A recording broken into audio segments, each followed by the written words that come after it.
The head of the International Monetary Fund is facing a second day of questioning in a Paris court. Christine Lagarde is being investigated over alleged misuse of funds during her time as France's finance minister. So what exactly is the IMF chief accused of? In 1993, one of France's richest men, Bernard Tapie, sold his stake in sports company Adidas to Banque Crédit Lyonnaise, formerly a partially state-owned bank. The bank then sold on that stake for a much bigger profit.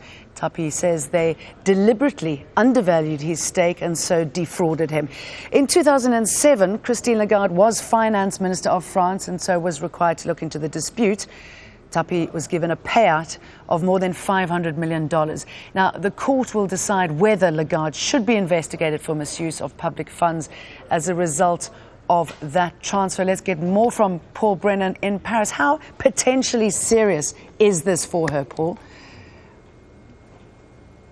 Oh, this is very grave indeed. If the judges at the court hearing, which sat yesterday and is continuing in a long and grueling session today, if they decide to put her under what is described as formal investigation, that will mean that they believe, and I will quote, that there is serious or consistent evidence pointing to probable implication that a crime has been committed. Now, we're not at that stage yet. They are still conducting the interviews with Christine Lagarde at that court here in Paris. A decision will be expected later on today. But if they do decide to put her under formal investigation, then in the first place, we fully expect that she would certainly have to step down as the head of the International Monetary Fund.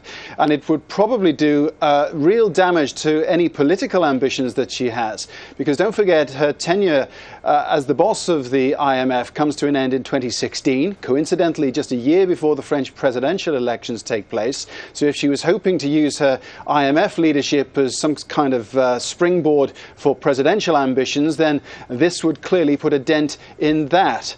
And also, of course, it damages the reputation of France, because the previous IMF chief, Dominique Strauss-Kahn, arrested in a hotel in New York, accused, although the case subsequently went away, of sexually assaulting a chambermaid there. You know, it doesn't look good for the French people that two successive heads of the International Monetary Fund, both France, could be drawn up in scandals such as this. I hasten to say, though, that the Lagarde issue is not yet resolved. All right, so serious allegations, you say, but if we could just look at the pictures of her arriving today. I mean, Paul, she looks incredibly fresh. She's been grilled.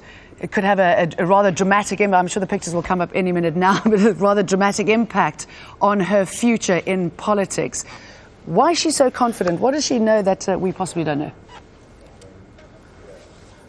Well, in the first place, she's got a reputation for being incredibly elegant and poised. There's no doubt about that. I mean, she's had that for many, many years. And second of all, she believes no case to answer. I mean, she is absolutely adamant that the decision to send the Tapie case, as it's known, to arbitration was the right decision at the time. This case had dragged on for some 14 years here. It wasn't her decision to pay out more than $500 million to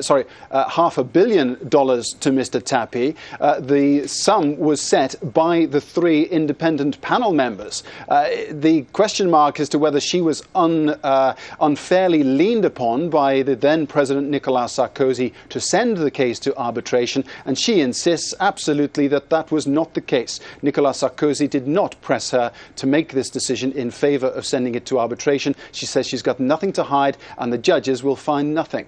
All right, Paul, thank you.